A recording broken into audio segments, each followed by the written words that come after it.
Welcome to the Stay Wealthy podcast with Taylor Schulte. As you may be noticing, this is not Taylor Schulte. This is Jeremy Schneider filling in for Taylor for the month of June. I'm recording these episodes a few weeks in advance, and I just heard Taylor's most recent episode where he shared publicly that he's indeed having a baby this month, which I think is the real reason why I'm taking over for the month of June. So he's having his third kid in between his successful business and his podcast and writing all the articles and emails and everything else that he does. I'm sure the third child will keep him busy. So send Taylor your congrats. You can find the show notes and links that I mentioned in this episode at youstaywealthy.com/113. So the title of this episode, 5 Reasons Index Funds May Be Bad for America, is kind of clickbaity. But the reason I'm talking about this is because index funds are super popular. The first one, if we look back historically, was actually introduced not that long ago, back in 1975, by Jack Bogle, the founder of Vanguard. And his idea of having an index fund that basically, instead of carefully choosing which stocks to buy to maximize your performance, his idea of an index fund was just to buy all the stocks to just guarantee your fair share of growth of the entire stock market. For a while, that basically made him the laughing stock of the industry. You know, these Wall Street guys who their entire business was around choosing stocks and doing fundamental analysis and really diving deep into which stocks are good and which stocks are bad. His idea that you could just buy all the stocks was kind of ridiculous at the time, and he was made fun of, and it was relatively a slow start too. But times, they've changed. In fact, in the year 2016, if we fast forward about 40 years after his first introduction, in 2016, investors were pulling out $300 billion a year from actively managed mutual funds and putting $500 billion in to passively managed index funds. And so by 2016, there was this like big shift happening. And then by 2019, index funds have actually passed actively managed funds as having more invested money. So as of today, in 2021, there is significantly more money being invested and being held in index funds as compared to actively managed mutual funds. And when something has a meteoric rise to success or rise to fame, as index funds have done, it undoubtedly and unquestionably becomes the focus of attack. And index funds are no different. And I'm a fan of index funds, by the way. I personally invest in index funds, full disclosure, with basically all of my equities that I invest in. But I often have people who point me to some articles. Whenever there's kind of like a negative article about index funds, they point me to those articles and say, what about this? And so in this episode, I'm going to basically talk about a few of those articles. I've kind of combined them into one podcast here and try to make an honest case for the points that they make in those arguments. And then I'll give my counterpoints based on my perspective of the world. So these articles that I'm going to talk about are in the show notes, by the way, at youstaywealthy.com/113. One of the articles is called Has Passive Investing Become Fraught with Risk? That was published in U.S. News and World Report. Another one was called Could Index Funds Be Worse Than Marxism? And that was published in The Atlantic. And so if you're accusing me of having a clickbaity article in this podcast, how about that for clickbait?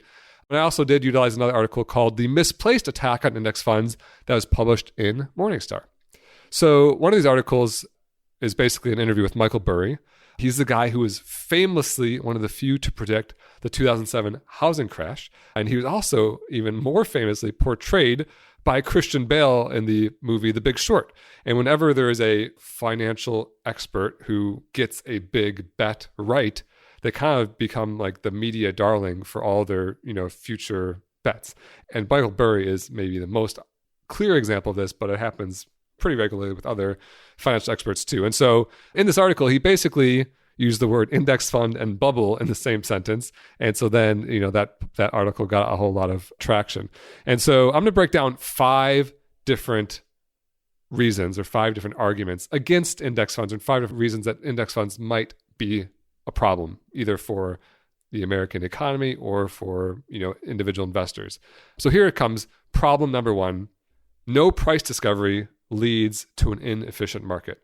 And so this is the original problem with index funds, as pointed out by all of Jack Bogle's competitors, was that it's not smart money. You're not individually deciding which stocks to buy and not buy. You're just putting all the money in. So this problem still exists to this day. And Michael Burry pointed this out. And he basically says, It can inflate prices. If you're just paying anything for all the stocks, it can put all the prices up. In fact, his quote was, quote, "This is very much like the bubble in synthetic asset-backed CDOs before the great financial crisis. In that price setting, in that market was not done by fundamental security level analysis, but by massive capital flows," unquote. So he's basically saying, back then people weren't carefully looking at these individual securities. They were just putting blind money into it. And he's saying that's the same thing that's happening in index funds. Another symptom of this might be that all prices move together instead of individual securities or individual stocks being priced separately, right? So if everyone's just putting their money into index funds, every price goes up at the same time. When people pull their money out, all the prices go down at the same time. And we largely rely on what we consider to be an efficient and liquid market. And so if this bad thing were to happen where the market is no longer efficient, it's no longer liquid, all the prices are moving together in lockstep, that would be bad for individual investors. It could cause dramatic crashes or, inability to get your investment out at market rate, etc. But here's my retort to that, is that when there is an inefficiency in the market, I'll be the first in line to take advantage of it. Right? If it's really true that, this lack of price discovery is moving stock prices unfairly or incorrectly, I'll be the first one to go short sell one stock and buy another stock. When I can predictively do that with a lot of confidence, I would love to make more than the stock market returns. I would love to have alpha, right? That's a return above what the stock market returns. And I'm not alone. I'm probably not very near the front of that line. There's people doing that all the time. There are hedge funds, there are algorithmic traders, there are actively managed mutual funds, which still manage, trillions of dollars. And even though they're smaller than index funds, they're still huge. There are day traders. All of those entities agree that they would love to get some alpha. And so even though there's a lot of money in index funds, there's also a lot of price discovery still happening. I'd also point out that, what happened in 2007 was an anomaly. That crash that Michael Burry called when the CDOs were having dumb money pumped in was strange because basically, no one had ever seen the real estate market crash like that before. And so no one was really aware of that type of thing happening. But now they are, because that's in the past. And the thing about, past history is that it gets priced into the current markets, right? And so when Michael Burry is saying this is a bubble that could pop, people know now that unexpected bubbles may pop. And I would say that is now being priced in, and that is creating more liquidity in the market because people might be betting on that and be trading individual stocks or betting against, the things that could cause this bubble to happen. And with regard to the market moving together, there's no real evidence for that. In fact, according to data compiled by Amundi Research, the correlation among the S&P 500 stocks has remained steady since 1974, the year before index funds were even brought to market by Jack Bogle. And a lot of these, by the way, problems, there's not a lot of real concrete evidence. It's more like this might be a problem going forward. But for now, problem number one, no price discovery. For me, I'm leaving my money in index funds. All right, problem number two, lack of liquidity. So in the first quarter of 2019, Vanguard enjoyed net inflows of $62 billion. But Burry in this article pointed out that 266 of the 500 stocks in the S&P 500 had less than 150 million in trading that day. And so, as he said, quote, "The theater keeps getting more crowded, but the exit doors are the same as they always were," unquote. So he's basically saying, we keep putting more and more money in, but when we pull it out, there might not be enough liquidity. So and for maybe huge companies, this won't be a problem, but for small companies, there just might not be enough sellers in the market to provide liquidity for people to get their money out when they want it. And when that happens, the price drops dramatically and you see a crash. And so this is a concern, right? So if everybody has all their money in index funds and then they all pull out at the same time, there's gonna be a lot of pressure on the trailing smaller stocks in that big long list of index funds to all have liquidity to sell at the same time. That could cause a massive drop. So that's a problem. That's a concern that might happen.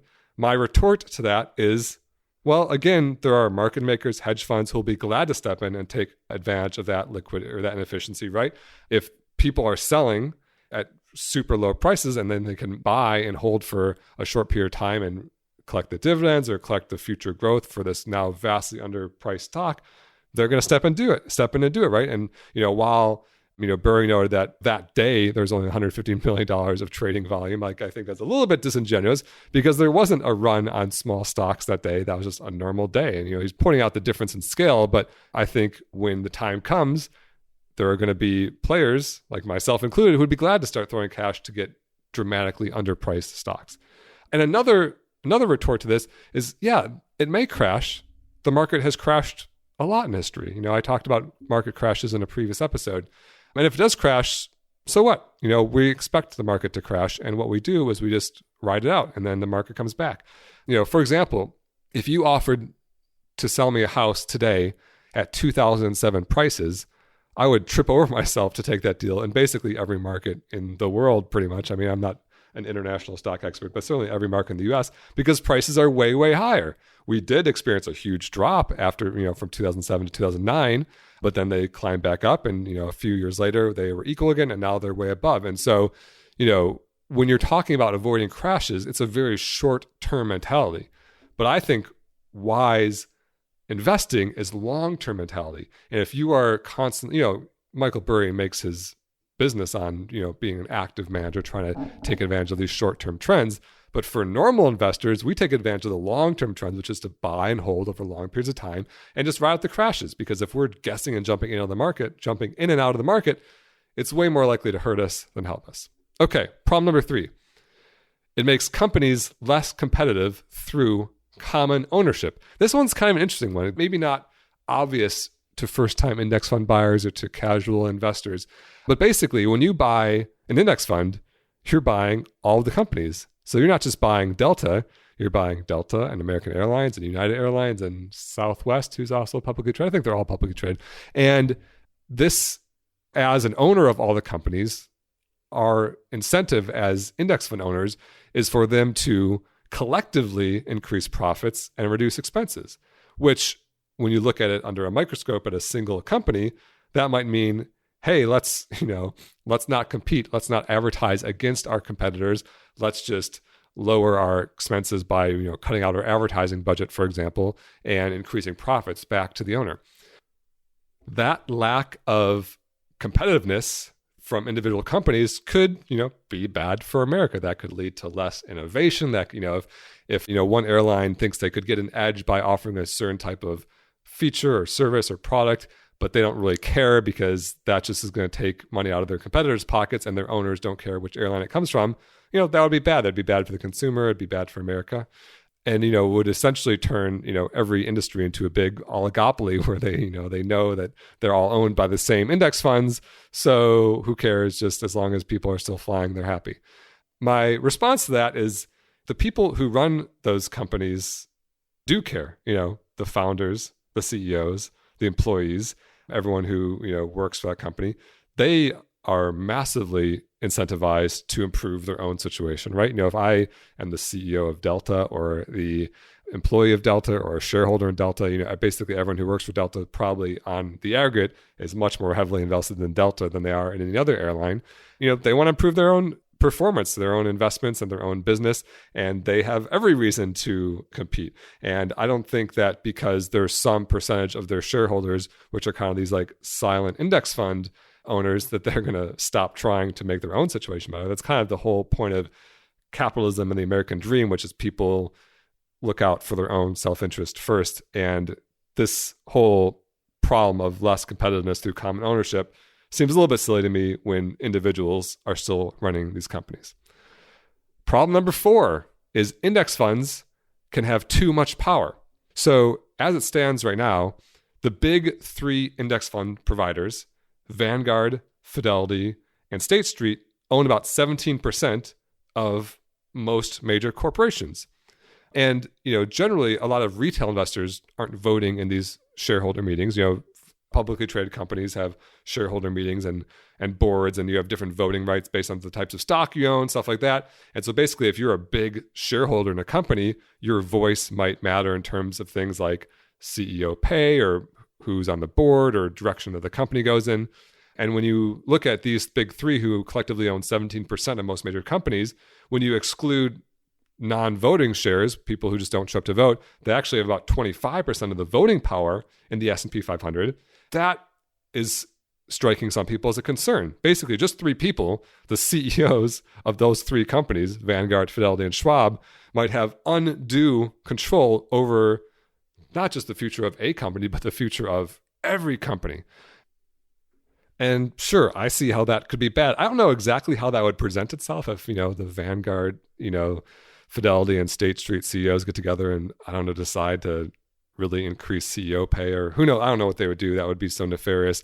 But I can see why that might be concerning if too few people have too much power.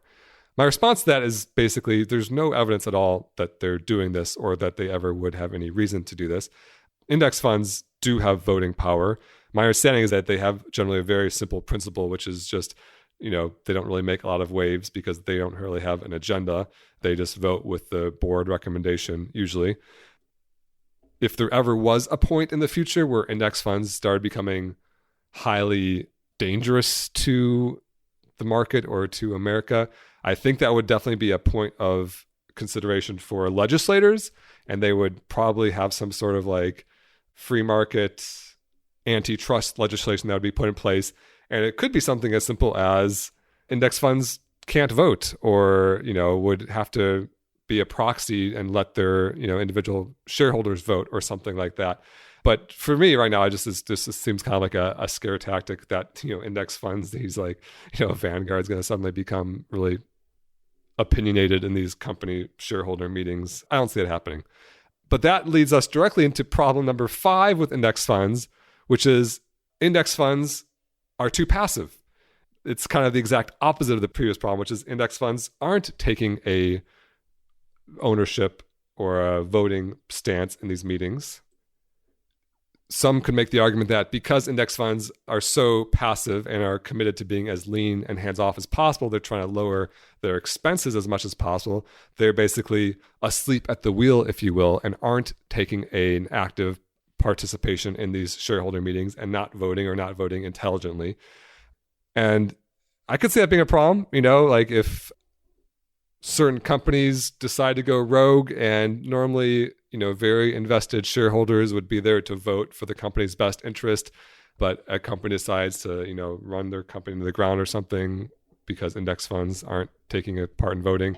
I don't know. I'm trying to make an argument for this, but my retort to this is like, hey, you just said they have too much power. Now you're saying they have too little power. I mean, it seems like staying out of those types of shareholder meetings is a good solution. And I still believe there is and will be for the indefinite future enough actively invested active managers, hedge funds, CEOs, board members. There's plenty of people who have plenty of voice to keep these companies on track, that index funds just generally being passive and collecting the revenues from those companies is a good solution. So there you go. Those are like the 5, at least as simply and as clearly as I could break them down, the 5 potential problems of index funds.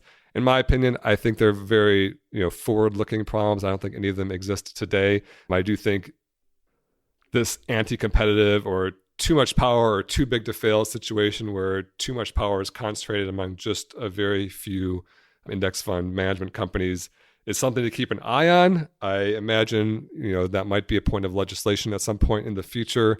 But as of today, I'm still not changing anything. I still like having a direct line from the company or Globe's profits directly into my wallet with minimum expense, which is what index funds provide. So I'm sticking with them. Okay, that was the topic of today. We're going to go to our question of the day from Francisco from Houston. Hey, Jeremy. I wanted to ask a question that might sound personal, but I think a lot of people might be in a similar situation. I currently have about $20,000 in student loans, about at an interest rate of about 4%. What should my priority be as far as investing versus paying down debt? Should I go full force in paying this debt down as fast as I can, or should I invest and make the minimum payment, or maybe a little bit of both? I'm curious what you'd recommend. Thanks, Francisco. So he's basically asking, how does he prioritize paying off his debt? Does he prioritize it first? Should he be investing along the way? A mix of the two? And this is a topic on which reasonable minds can disagree. I think basically anyone who's looking out for the best interest of the investor would say, with extremely high debt, we're talking about credit cards that are 15, 20%. By far, that needs to be your first priority other than, just your basic basic necessities of making sure you have a roof over your head, things like that. But in terms of investing, any sort of high interest debt has to be your first priority, because you're never going to get a reliable 20% return in any sort of like non-gambling situation. So for high interest debt, absolutely prioritize it. But Francisco's saying, okay, 4%. And I think a lot of people who have that kind of debt are thinking, well, if the market returns 10%, why would I ever pay off my 4% interest debt? I could just pay that off as slowly as possible and invest and then be better off at the end of the day. That math is mostly true. If you do put it into a spreadsheet and you do a 4% debt and you do a 10% rate of return and you drag down those columns and see what happens, for sure the 10% will go up faster than the 4% goes down. But there's a few things that spreadsheet doesn't take into account. First is risk. The market doesn't always go up, right? It's like, let's say Francisco with his $20,000 of debt puts $20,000. Let's say he had the cash in the extreme example and he put $20,000 in the market. Then we had a big crash. His $20,000 could go to $10,000. His $20,000 investment could go to $10,000, but then meanwhile his $20,000 of debt goes to $21,000 because it's accruing interest, and so he's much worse off. And then he puts himself into an even worse situation. So that's like a volatility and risk that you don't see if you're just projecting numbers into a spreadsheet. And the other one that I think is actually even the bigger reason is the mentality, behavior, or psychology of money. Money is rarely just about investing, or it's just about following the math of a spreadsheet. It's usually very emotional, whether that's how you spend, how you invest. And I think if you have a debt mentality, if you are used to having debt, you're used to making those monthly payments, you're used to borrowing money to live, whether it's for student loans or cars or whatever, I think that's going to leave you much worse off. And so my recommendation to you, Francisco, is to keep things simple and just go ham on that debt. You go absolutely ham. That's HAM, all capital. And if you want to know what going ham is, it's just when you just go totally ham on something. So remember that guy who ran a marathon in under 2 hours? That guy was going ham the entire time. He just went straight up ham for 2 hours. Or James on Jeopardy, who was betting like he would just bet it all on every single daily double. James on Jeopardy was going ham. These guys just went ham. And so, Francisco, I say you go ham on that debt. And other than a 401k match, if your company is just going to give you free money for a 401k, I say the second priority after getting your 401k match relative to investing is to go ham on your debt. Get rid of all that debt. If you can get that student loan payment out of your life, even at 4%, you're probably looking at several $100s a month you've been making. If you can get that out of your life and then start investing that opens up your whole income to build wealth even faster.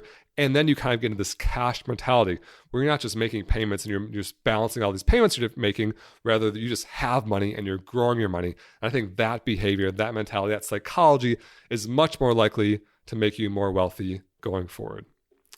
So that's all I have for you today. For the links and resources mentioned, please head to youstaywealthy.com/113. As usual, I'll leave you with my 2 rules of building wealth. Rule number 1, live below your means. And that means not having debt. And rule number 2, invest early and often. See you next week. This podcast is for informational and entertainment purposes only and should not be relied upon as a basis for investment decisions. This podcast is not engaged in rendering legal, financial, or other professional services.